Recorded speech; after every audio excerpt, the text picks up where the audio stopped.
Hello everyone, welcome to All Things Indian episode. This is episode 3, and today we are going to discuss telemedicine in India.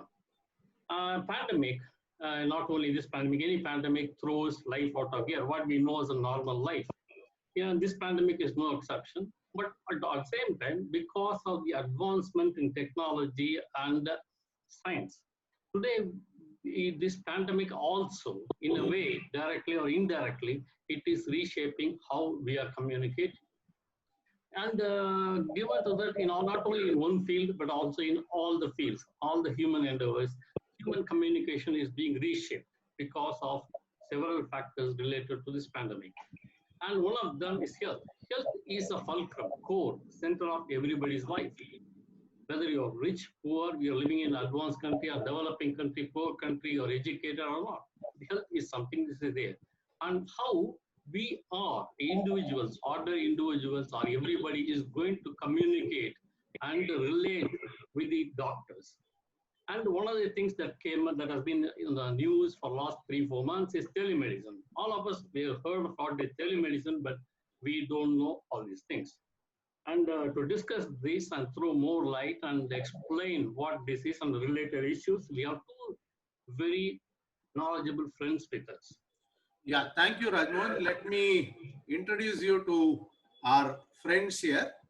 One is Dr. Vijay Sadasivam, and welcome, Doctor. Vijay has been in the medical field for the last 25 years. After passing out MBBS, he's been practicing, and last 21 years he has been a radiologist. He currently teaches in Salem in a postgraduate teaching hospital, and therefore he is well aware of how the developments of medicines are reaching to the lowest level, to the small towns, to the villages. His main interest has been seeing the intersection of technology and how it enables medical practices across the country. And he is also very interested in seeing how clinical medicine and other medicinal practices are changing due to technology. And he is in a very good position to see that himself, being a radiologist and a person who uses technology extensively. The other friend here today in our panel is Gokul Visweswaran. Hi, Gokul. Hello. Gokul runs a health startup. I mean, he's been an entrepreneur. I think I must be right in calling him a serial entrepreneur. He has done more than one enterprise, I guess. He, along with Vijay, are doing a startup called as /DR. I think it's called /doctor, is it? So this is something that they've been running for the past 5 years, and slowly they have started making a dent in the market. And Gokul has interacted with doctors all across the country for this reason, and he and Vijay work very closely together. So both of them know a lot about medical practices all across India, and Gokul being someone who is going to look into the telemedicine, telehealth field, and Vijay as a doctor also know about a lot of government regulations and norms. So this gives us two people who have a unique perspective and a very overarching idea about how medicine is practiced all over India. And I'm sure they will be able to give us a very good brief about what is happening in the telemedicine field. So I request Rajmohan to start the proceedings.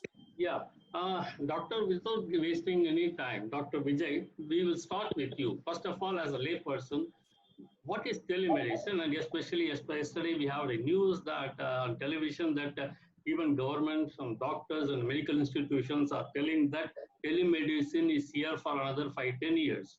Is it going to, what is telemedicine? Is it going to be a permanent future? Okay. To clarify something, see, telemedicine in various forms has been practiced in our country for at least 2 decades now, nearly 2 decades, from the late 90s, definitely. Now, any form of remote healthcare delivery where a healthcare provider interacts with the patient not in person, okay, through any other form, and gives them medical advice, can be taken as telemedicine. And the process is called teleconsultation. Or the whole thing can be put under an umbrella of telehealth services. Now, what has happened recently after the COVID pandemic is in the middle of March of this year, 2020, the Board of Governors of the Medical Council of India and the Ministry of Family Health, they have given out a proclamation saying that, declaration saying that telemedicine is allowed in India, and they have released extensive guidelines for the same. Now, in that they have defined both what is telemedicine and what are telehealth services. If you read through the legalese of those definitions, no, they sound almost very similar. There is no way that I can differentiate what telemedicine is and what telehealth services are, but essentially it boils down to what I initially gave as a layman's interpretation of that. Any kind of medical advice given by a qualified medical person as declared by the government. The government has declared that these are the people who can do it, and given in any non-direct form where there is no face-to-face meeting, that can be under a broad umbrella of telemedicine. Yeah, and those who are interested in what Dr. Vijay is telling, and you can find below in the description that all the government regulations he's talking about, you please find in the description below. Yeah, Suresh, do you understand? If I understand correctly, Suresh, that telemedicine is something which is not in a conventional person-to-person contact. Okay, so you please. Yeah. So let me ask this to Gokul, because this point was raised by Vijay, and Gokul's company is called as a telehealth company. So let me put that difficult question to him. What do you see as a difference between telehealth and telemedicine, or is there none? Or how are they related? I read through the same document. I didn't find any difference. Oh, okay. They both sounded the same to me. Okay, so this sort of is an easy question, I guess, for you. Yeah. Yeah. Basically, Dr. Vijay, then how exactly this telemedicine helps doctors, patients, and hospitals? Okay. Again, how it helps, if we have to see how it helps, about now that there are restrictions in place and all over the country where people cannot travel, and they cannot even go sometimes to their neighborhood clinic which they used to visit. Even that kind of restriction is there. Maybe they have difficulty in reaching the neighborhood clinics. The doctors have difficulty in keeping the clinics open. These are practical difficulties that we have been seeing over the last 3-4 months during the lockdown period in India. And seeing how it helps us, see what we have noticed as doctors in this country, and I'm sure Gokul will agree with me, and I've heard him say this multiple times. More than 3/4 of medical healthcare delivery in India happens in the outpatient setting. Okay, there is a small percentage of people who require institutionalized care in a hospital or a nursing home, clinical care facility. Otherwise, basically, you go to a doctor, visit him, get a advice, get some prescription or something, and come back within a few hours if you're lucky. Or if my doctor makes you wait a few hours and then you see them. See, that's the way medicine is practiced in India. Now, this 70 to 80%, let us say, for a ballpark figure of 70% of healthcare being OP, whether it is government sector or private sector. Now, this has been very badly affected by this particular lockdown. Now, this is where telehealth can play a major role, where the patient can use whatever tele facility that they have. It can be a phone call, it can be some social media platform which is very popular in India like WhatsApp, it can be a Facebook Messenger, it can be email, it can be even be a text messaging, or of course something like this, like a video conferencing app that we are using right now. So any of these methods the patient can use to get an appointment with a doctor and talk to them, all this. So this has vastly simplified what had become very difficult during the lockdown. Now, while we're talking about this, because this is going to be a permanent record for somebody to look up to in YouTube, in your channel, I would just like to make some legal aspects of this clear. We'll come to that in subsequent questions. But this is where the primary importance is. During the lockdown, telehealth or teleconsultations, telemedicine, whatever you want to call this, is something that is going to be, that has become a boon for patients mainly, if not for doctors, for patients definitely. For people who are looking for healthcare and they cannot find it, this is definitely a boon. It has to happen, and the government has recognized it and acted very, very fast actually. For the, I said telehealth in some form or the other has been happening in India for the past 2 decades, and the government never bothered to regulate it or say anything whether this is legal or what you can do, what you cannot do. But in this instance, they took a stand very fast and they moved very quickly. And that document which Mr. Rajmohan said will be in the link, that's the guidelines issued by the Medical Council of India. The PDF document is the link down below. It you'll see the date on the first page is 25th of March. The lockdown in Tamil Nadu at least was launched, was announced only on the 26th. So a day before the lockdown was announced, telemedicine guidelines were already declared by the country.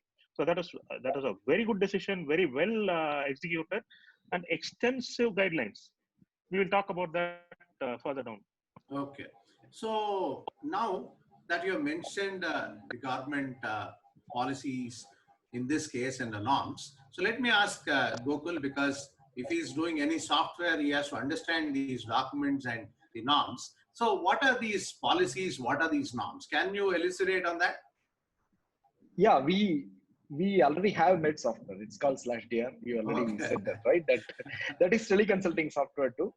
Now it's very easy to misjudge a phone call you have with doctor as teleconsulting, right? Now, whatever with Dr. Vijay said, you can actually now think that I can call my doctor and get a prescription that's telemedicine, right? No, that's not how it works. Regardless of where, on what platform the conversation happens, the doctor has to record the conversation. Record not as in record a phone call or record a video. It needs to have a log of the conversation that happened between the doctor and the patient. What documents were received from the patient before this consulting happened, and what documents were given by the doctor to the patient, which is like the plan of care, which contains a prescription, physiotherapy advice, or like next visit, get this SCT scan done, or things like that, right? All these things have to be documented and kept by the doctor. And the day in which the patient approached the doctor, now the whole documentation, the proof of having consulted the patient has to be done by the doctor, not by the patient, right? The patient can actually waltz in with one piece of paper and go out with a piece of paper, but the doctor has to keep everything down. That's part one of the exercise. Part two of the exercise, you remember those stripes on the medicine strips, right? It will say schedule H, schedule K, and stuff like that, right? Now, those are not applicable in this case. They have 2-3 different lists: list 0, list A, list B, right? List 0 is anything that is available as OTC, like a paracetamol or a Crozin or a Sanidon or a Vicks. So that's the kind of very bare minimum stuff which you yourself can buy is list 0. List A is something which you have been regularly taking as a medicine from the doctor you consult, right? I'm a diabetic, right? My doctor has prescribed some medicines. Whatever the doctor has been prescribing till date, doctor can make adjustments to it and prescribe again. That is list A. It is only with the doctor I have consulted previously or with the same doctor who I have consulted in the last 6 months. That's what list A consists of. List B consists of medicines which nobody can ever prescribe in a telemedicine kind of setting. No. Gokul, we'll just come to that. Okay. Okay. We'll come to that particular thing. I saw that there's a difference there. We'll come to that. Okay. There's Okay. also, just go on to the prohibited. Yeah, the prohibited drugs is like something like psychiatrists cannot prescribe medication, psychosomatic, right? That's the word that's used. Those drugs cannot be prescribed on a telemedicine kind of setting. So there is list 0, list A, list B. The doctor has to be aware of what he or she is prescribing to the patient. So that's the other thing that has to be taken care of. What's that, Vijay? Yeah, I'll come to this in 2 ways. I'll come to the list a little later. The way Gokul ended is very important. He said the doctor has to be aware of what he or she cannot do. Right. Now, this is where most of my medical colleagues will agree that the people who are aware of the guidelines, telemedicine guidelines as given by the government, those who are aware of that, the medical colleagues will agree with me wholeheartedly that the vast majority of the country is not following any of these guidelines. The minute government said you can do teleconsultation legally in the end of March, people started doing this willy-nilly, doing whatever they wanted. Like Gokul said, you pick up a phone call, you call your doctor, he advises you, you get a prescription orally, or they take a photograph of the prescription and send you. That's it. Your teleconsultation is over. Whether you pay for it or not is between you and the doctor. That you sort it out. But is that transaction, did that consult constitute a proper telemedicine consult as given in the guidelines? That is what is important here. And I don't think I'll be conservative and I will say 90% of our doctors don't know. I know people like Gokul will laugh at the 90% figure and they'll add another 9 to it. Okay. No, the actual fact is this. No, I'll just going back to the document that which we are linking to down anyway. I'll just say this. There is something that they said. See, the Board of Governors of the Medical Council has said there are 7 elements which should be considered before any telemedicine consultation is happening. One is context. Second is identification of both the registered medical practitioner and the patient. Third is mode of communication. Fourth is consent. Fifth is type of consultation.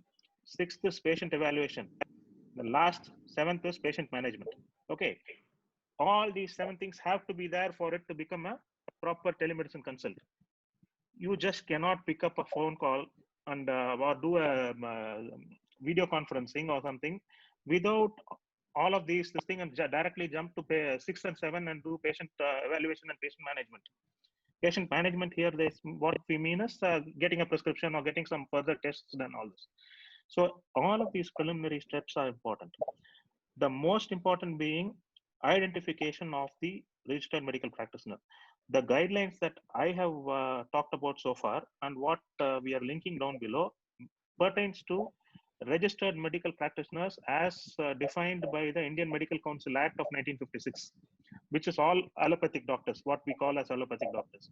Now, what has happened is the Ministry of Ayush has also published guidelines for Ayush practitioners, which I am not qualified to talk about, so I have not even looked at, but it is there again in the Ayush Ministry website. The guidelines are there. They also have extensive guidelines of what can be and cannot be done in telemedicine.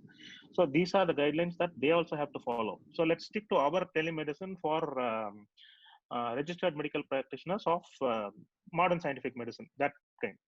Now here, these are the steps that I enumerated. Now, what is this context thing? Context becomes important, which I am sure one of you will come up with this question. What happens in an emergency? What can you do in an emergency with telemedicine? That is where the context is important. Yeah, my next question was that only. Okay, I knew it was going to crop up somewhere. Now, that is where the context of telemedicine comes. Now, the first objective of the medical practitioner is to find out if this interaction can be done in a teleformat without being in contact with the patient, or without somebody examining the patient, or without the patient getting immediate urgent care.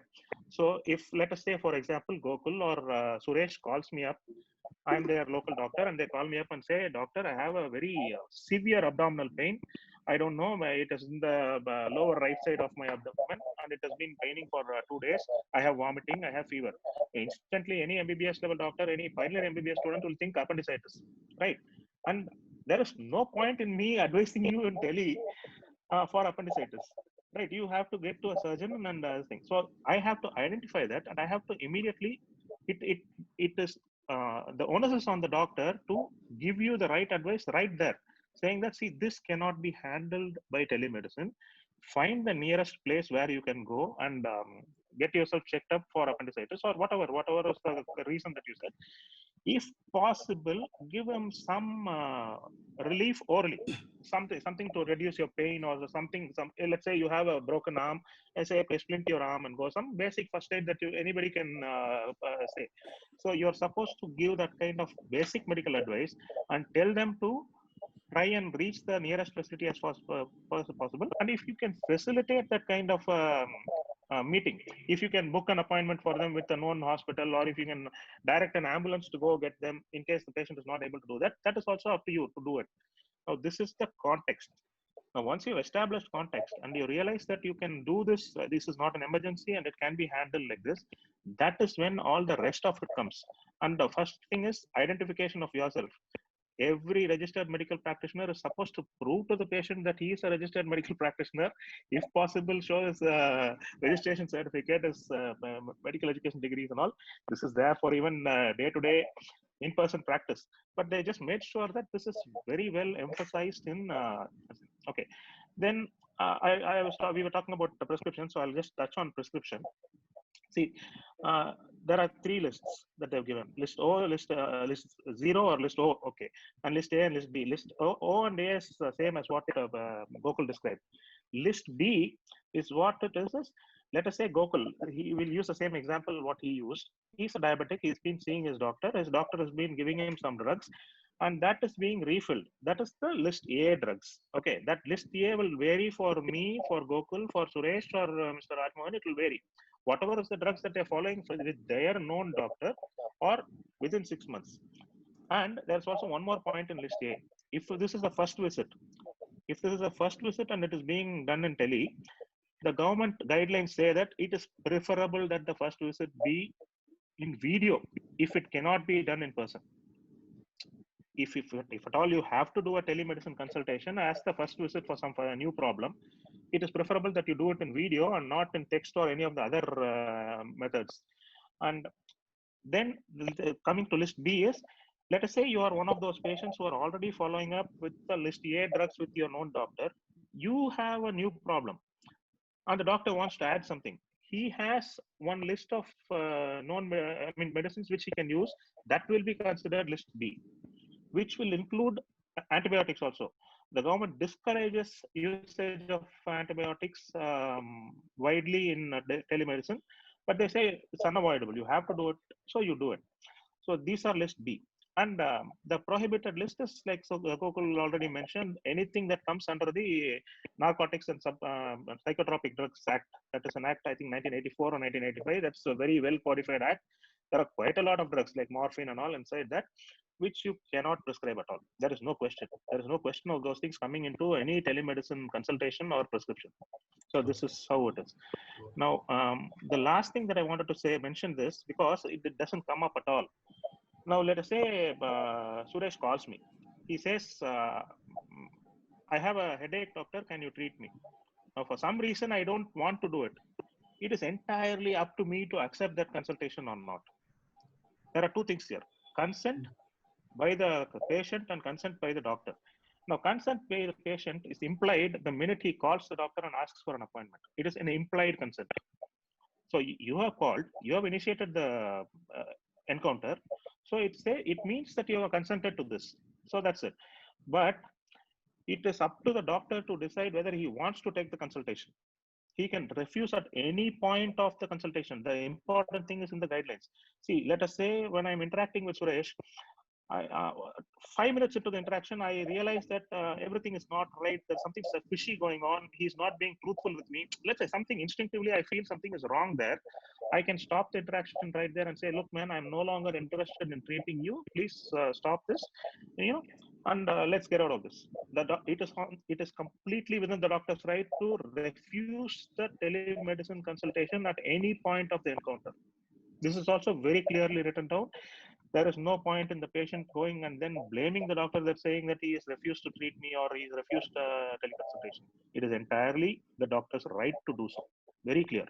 Okay, now basically the next question like ideas in two parts, both are linked. Like you're talking about particular type of drugs being prescribed or cannot be prescribed.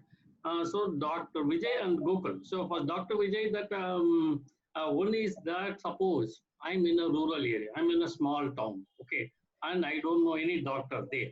It is a kind of emergency, but not like kind of, I'm having palpitations, I'm becoming anxious.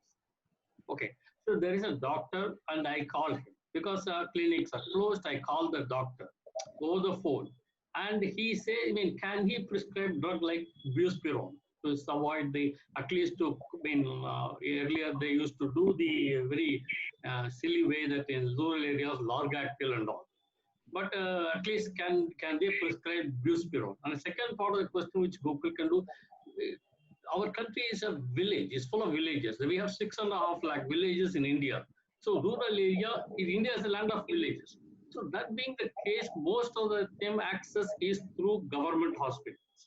Okay, do we have enough kind of all government, barring maybe Tamil Nadu and few states, most of the India, our government hospitals are understaffed. They don't have, doctors at all, doctors. In that case, they are already under pressure. But will this, do they have enough kind of infrastructure to have a kind of conference? No. Can they use WhatsApp or something? That is also very suspicious because network is pathetic in most of the concerns. So how do we do it? First, we'll start with Vijay and then Gokul.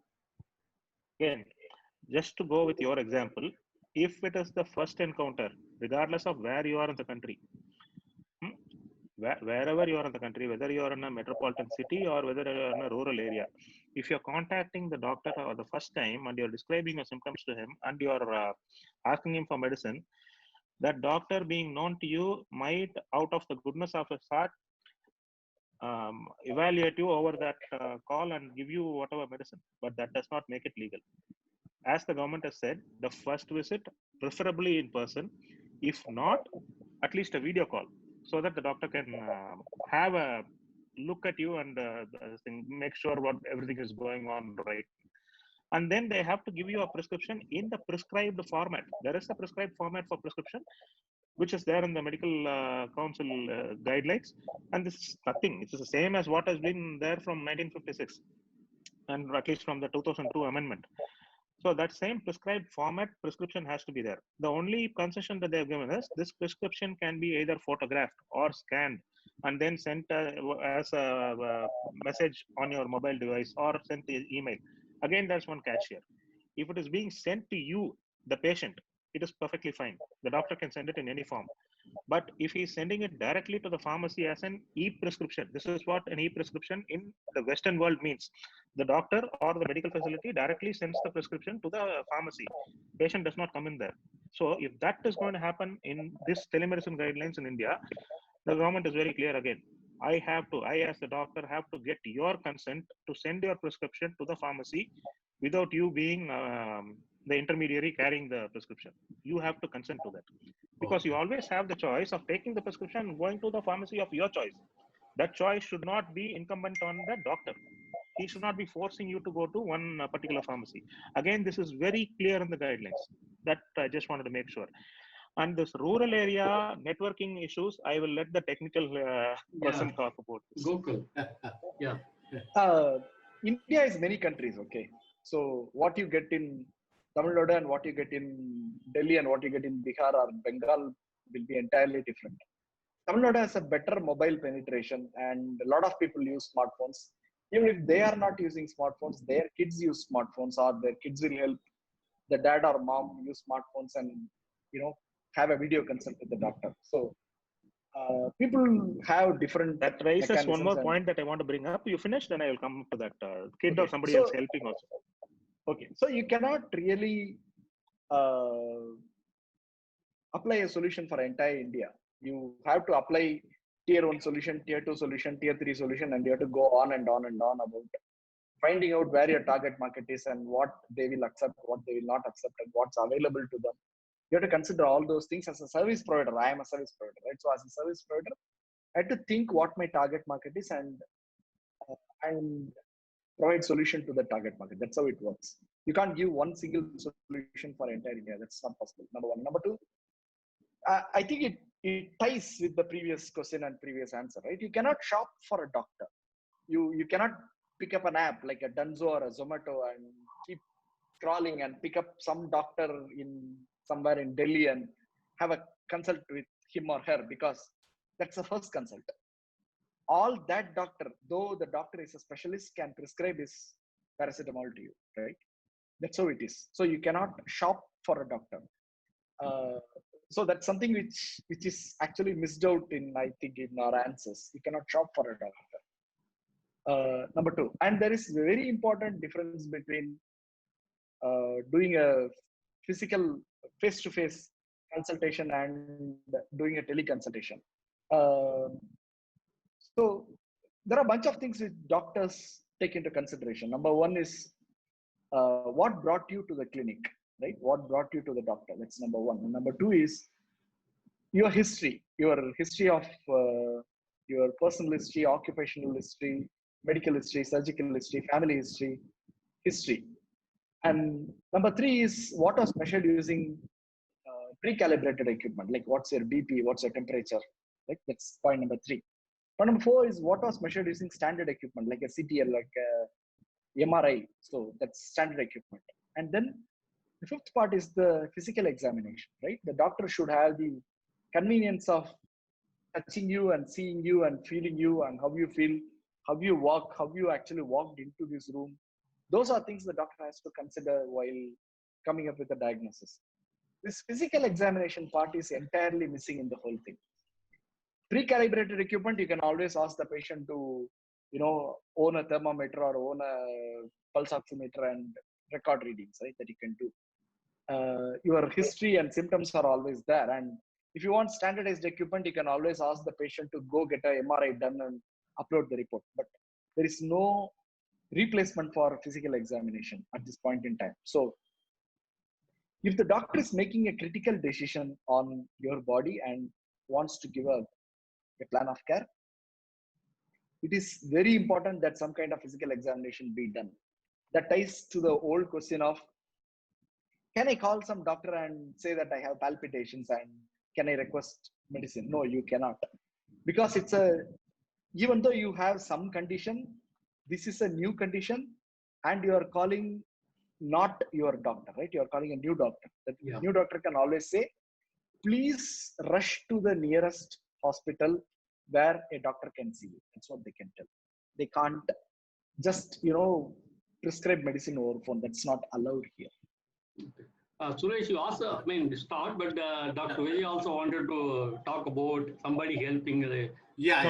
Let Suresh go ahead, then I'll come. Yeah. Okay. Dr. Vijay had made me the patient and a bad patient at that. So let me ask a question now. Maybe this is more to both of you. Is like, if this telemedicine comes in, I have two questions. One is it going to be costly from the perspective of the hospitals and perspective of the patient? Secondly, I know this is something Gokul would have dealt in day out. How are you so sure that you bill the patient and the patient agrees that he was there? Like if you come to hospital, you first pay and then you get registered and go. But on a telemedicine, he's calling you, he's consulting you. So you ask for a consultant fee later, right? The whole paradigm is different. So how is it taken care of? Okay, you're actually reversing it. You're reversing it. Okay. Most of the, as far as I and Gokul know, because we have been dealing with this, as far as we know, most of the currently available telehealth platforms and what doctors are practicing in their own methodologies also dependent on the payment being made first. Oh, okay. Okay, either during the appointment phase or by the time they get to consult with the doctor, the payment would have been through. Oh, And one okay. other important aspect in the guidelines is the doctor is free to charge how much ever he wants or to for his consultation, his telemedicine consultation, but he has to provide a receipt to the patient. Okay, which again is something which is very unusual in our day-to-day OP practice. We all know. No, when we walk into our neighborhood clinics, we not always we get billed. Not always we get a receipt for our amount paid. All this is very common. I'm not revealing any secrets of the medical profession here. Okay, so this is common things, but the government has made sure that that should not happen. Again, this is all on paper law. How much of it is being followed, how much can be regulated right now in this particular situation is unknown. But it is there written down. It can anytime the government can wake up and then they can come knocking on your door and say, okay, 4 months you have been doing telemedicine. Show me your records. Show me the receipts of your patients. Show me the number of people that you've treated. That is where the trouble will start. Okay, yeah. Right now I may be giving a wake-up call to my colleagues, but please, this is where it is. It is like income tax office coming later on and then knocking on you and asking you for 3 years back IT returns. Okay, someday somebody can wake up and decide, okay, this fellow has been too busy the last 6 months. Let's go check on him. Then you're done. Okay, that's one point. The next one is, we were talking about Gokul said a very practical example. Old couple in a village, they don't know how to use a smartphone, so their son or somebody can do this. Now again, the government has thought of this and they've included this in the telemedicine thing. See, they have talked about what are the modes or scenarios in which telemedicine can happen. One is, of course, the regular thing. The patient directly are approaching the registered medical practitioner and happening between the two of them. The next one is this thing. Some caregiver taking care of the patient and interacting with the doctor on behalf of the patient. Here, the caregiver can be a relative, or in another example where so Rajmohan was asking, I'm in a village, I don't know where to go. Now, if that village has a ASHA worker or a local healthcare auxiliary nurse midwife or a village health nurse, local health officer, whoever, or even a trained nurse who is working somewhere and she's in that village.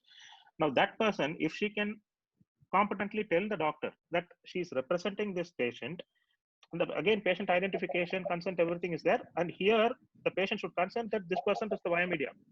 They should tell the doctor physically, either on the call or preferably in a video mode, that this person will be representing me and you can tell them what to do and they will do it for me.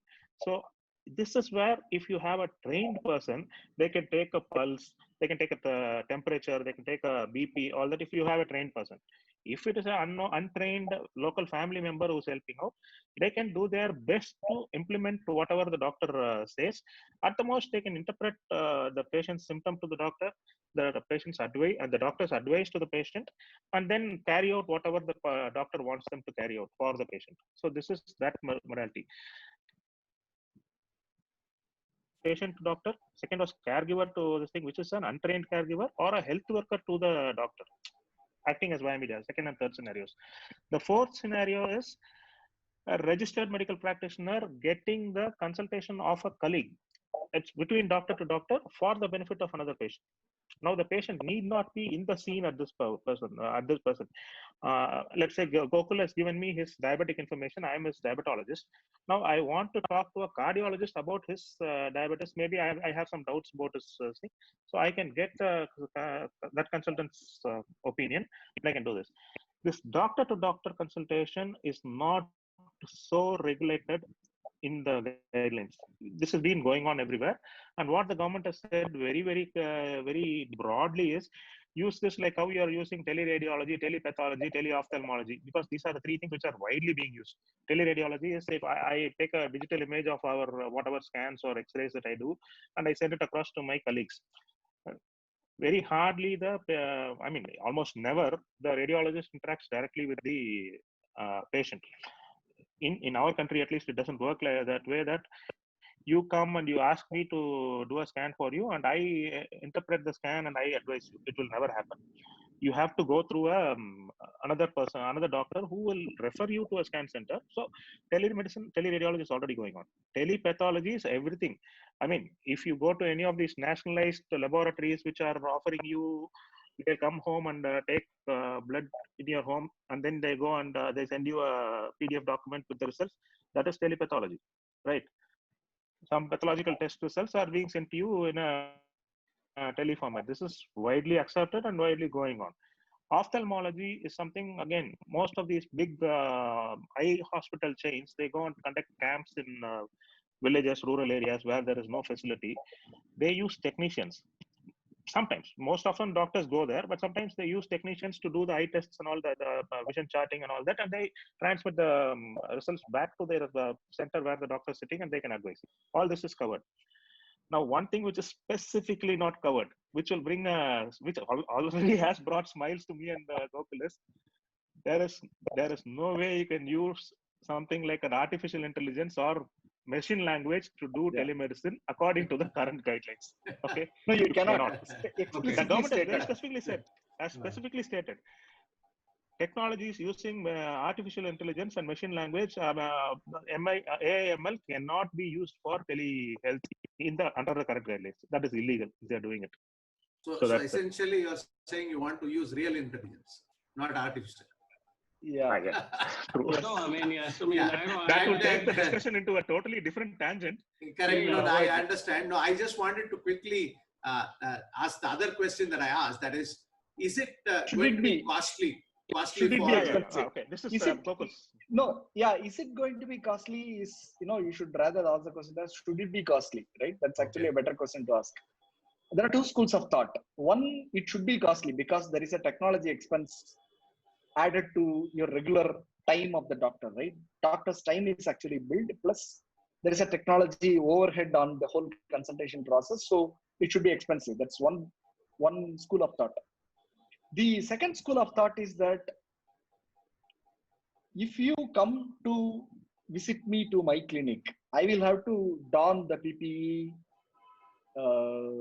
sanitize the entire clinic, take the risk of allowing you inside where I don't know whether you have corona or not, or whether you got the virus or not, whether you will spread. So all that risk goes away, right? I am sitting in a very convenient location. You are sitting in your own convenient location. We don't come in contact with each other, and it's convenience for both parties, right? So it should be cheaper. So that's another school of thought. There are some doctors who follow school of thought A, some doctors who follow school of thought B. So it depends on which doctor belongs to what and what they want to do. So there's really no solid answer to the question. Okay. So, I mean, and of course, there is another thing also here, that telemedicine is also being followed in the government setup now. I know at least in Tamil Nadu, the government setup, it is extremely efficiently telemedicine is being followed.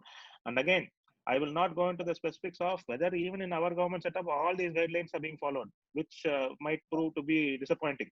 Okay, I don't know the scenario, but they may be following all the guidelines. But it is extremely unlikely that all the guidelines are being followed to the letter.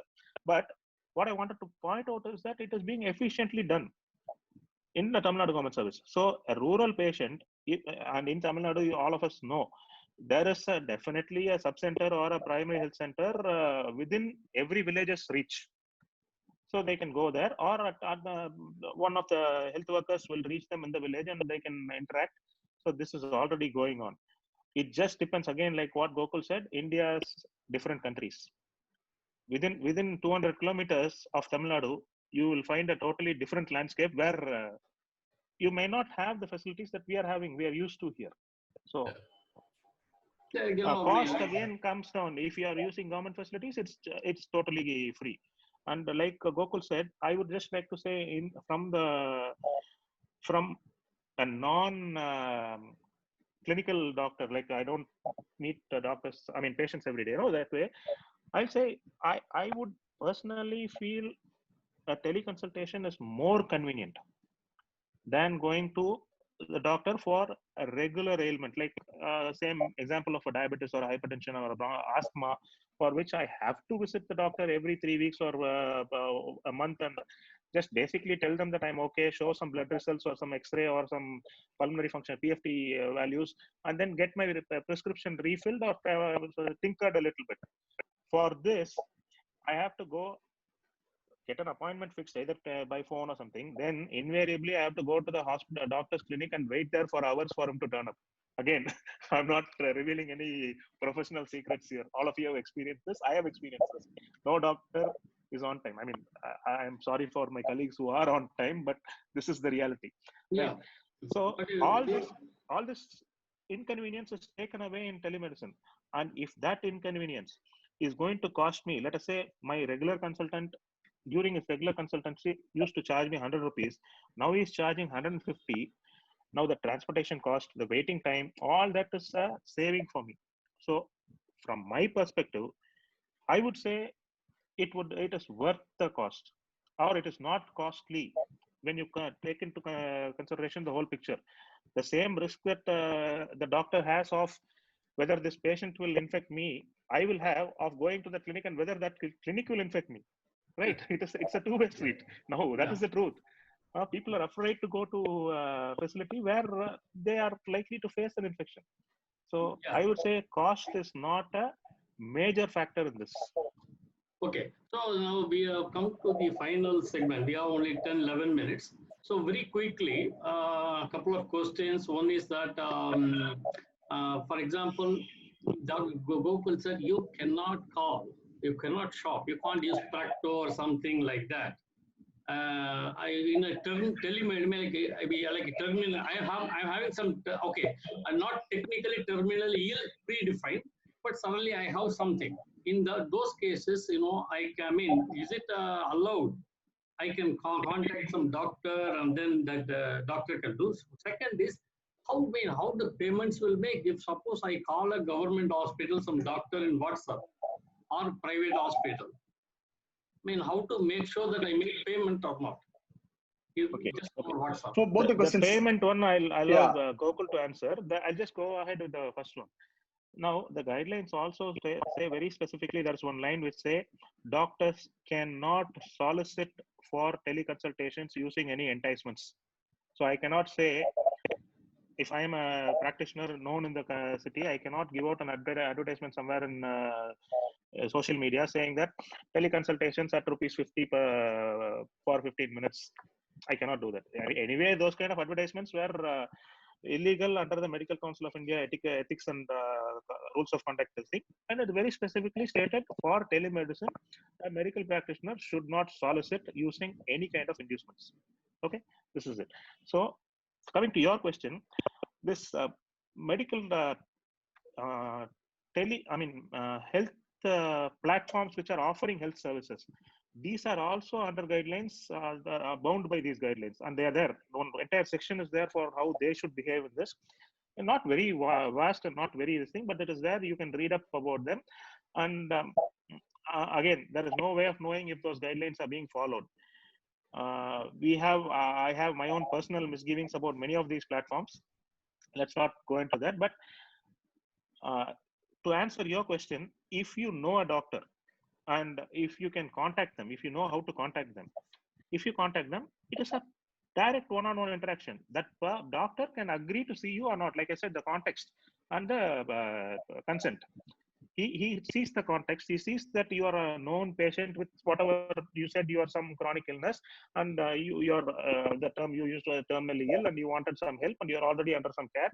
Now, if you can explain that to him, that doctor, and if he accepts that this is the correct context for him to get involved in, and if he consents to see you, well and good, he can see you.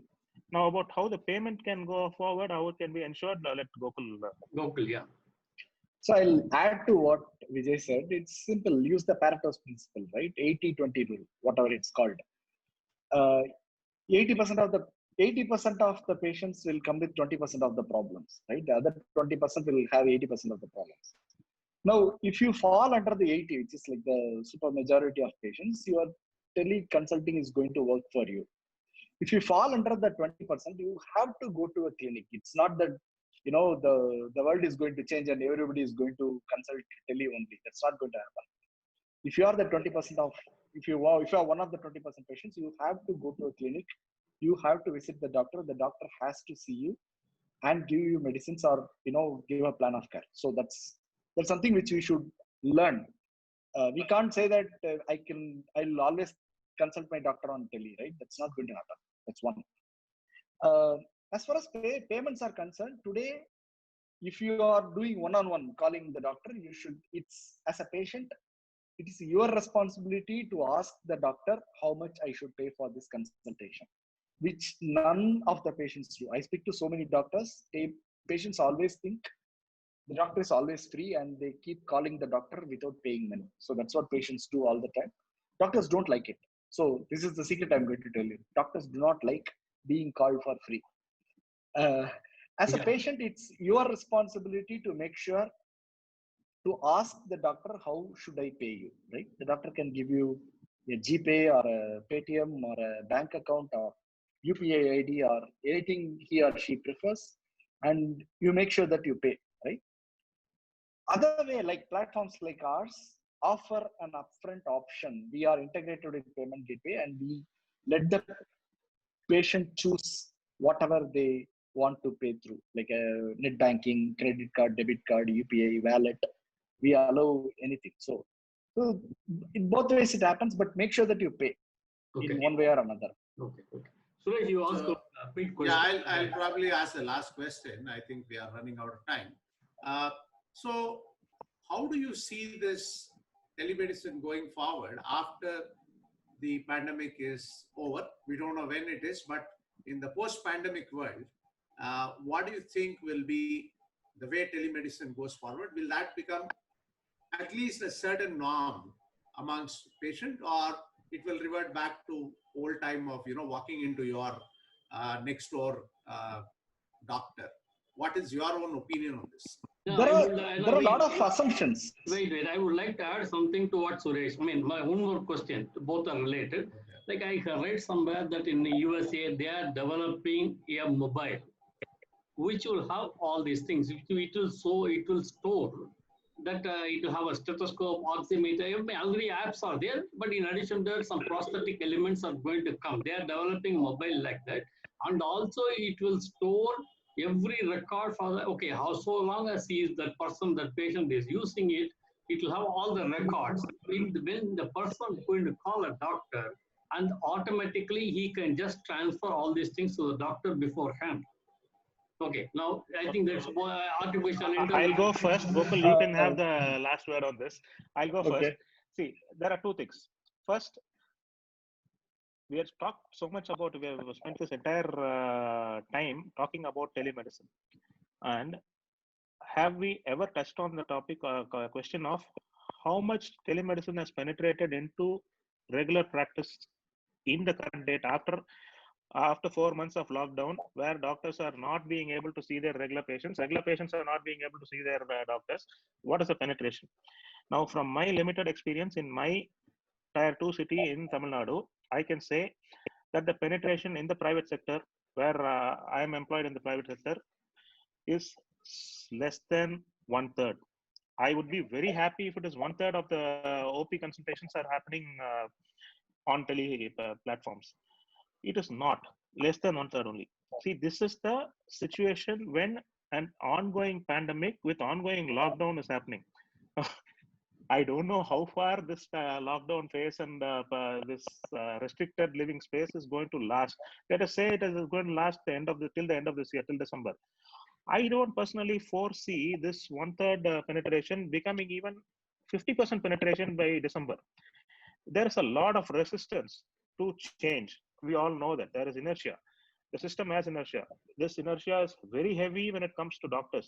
I don't have to tell this to Gokul. He will instantly nod and say it is true. Doctors don't want to change. Patients don't want to change. After 4 months of this kind of a restricted situation, it has not changed very significantly. So I don't see this as becoming the new norm and all thing. This is the new normal. No, it is not. We might revert back to use our regular thing. We might revert back to our usual way of life as soon as this current crisis is over. hopefully some vestiges of this telemedicine will remain because it has already been well regulated and well implemented. So my hope is that this will continue at least for chronic illnesses like diabetes care, asthma care, and hypertension care. Older people don't have to come regularly for the regular visits. All this may continue. That is one aspect. The second aspect was what Rajmohan was asking about these apps and this thing. This is already covered under our existing guidelines. This is, you can broadly classify them as Internet of Things. Any equipment which can be digitized and that product sent to a doctor. This is basically Internet of Things. So you have a BP measuring device which will send out a reading, ECG machine which will send out a reading.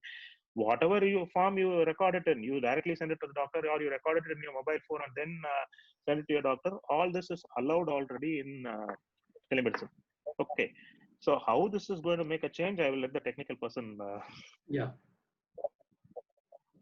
2 minutes, Gokul. So, okay. So, like Vijay said, telemedicine will become a convenience rather than, something that's brought on us because of the pandemic. Now, I like your thoughts of, when this pandemic ends. I'm saying the pandemic is not going to end anytime soon. We are in for a very long haul. So, new norm or old norm, I don't know, but telemedicine is here to stay for a while. So when the pandemic ends, telemedicine will become a convenience. People want to see other people. That's how we have been living for a very long time. I expect patients to walk into doctor's clinic, and I expect doctors to make sure that the patients come to their clinic. That's where it's going to end. That's how all these things should end and will end. Okay, so with the another pandemic being predicted at the winter of 2023. In addition to all this, I think these doctors are correct yesterday in the news that this telemedicine will grow in India and will stay for another 5 to 10 years. Well, that is a period we are looking at, and completely run out of time. The last 30 seconds. Thank you, Dr. Vijay. Thank you, Gokul. Thank you all. Thank you all for the opportunity. Thank you, guys. Nice talking to all of you. Please continue to watch our programs in All Things Indian. Thank you. Thank you very much. Thank you. Bye. Bye.